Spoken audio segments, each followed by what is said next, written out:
Hi මේ තියෙන්නේ ගිය අවුරුද්දේ මගේ බර්ත්ඩේ එක සෙලිබ්‍රේට් කරපු විදිහ.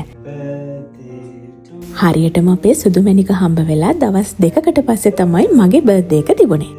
එදා උදෙන්ම හස්බන්ඩ් මට කේක් එකක් ගෙනත් තිබුණා. මේ ඒ කේක් එක කපන වෙලාව. අනිත් බර්ත්ඩේස් වගේ නෙමෙයි මේ බර්ත්ඩේ එක මට ගොඩක් විශේෂයි. මොකද මම මේ වෙනකොට හිටියෙත් හොස්පිටල් එකේ.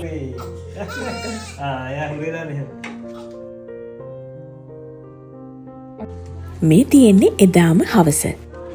අද එනවා කිව්වා උමේෂයි මදුයි බබාව බලන්න. හැබැයි ඉතින් මං හිතුවේ නැහැ ඒගොල්ලෝ මං වෙනුවෙන් මේ වගේ දෙයක් කරයි කියලා.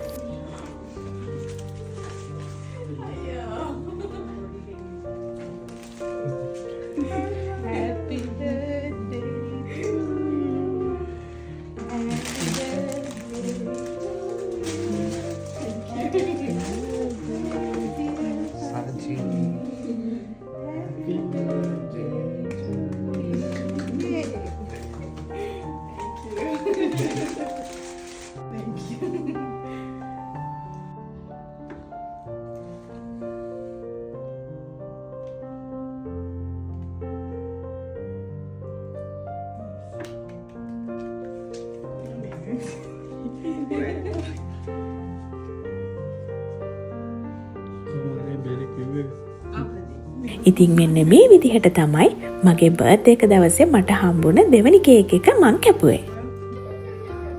මදුවල ගිහිල්ලා ටික වෙලාවක් යනකොට උවිනිලයි මල්කලයි ආවා අපේ චූටි පැටියාව බලන්න. ඉතින් එයාලත් මට ලස්සන බර්ත්ඩේ කේක් එකක් අරගෙන ඇවිත් තිබුණේ.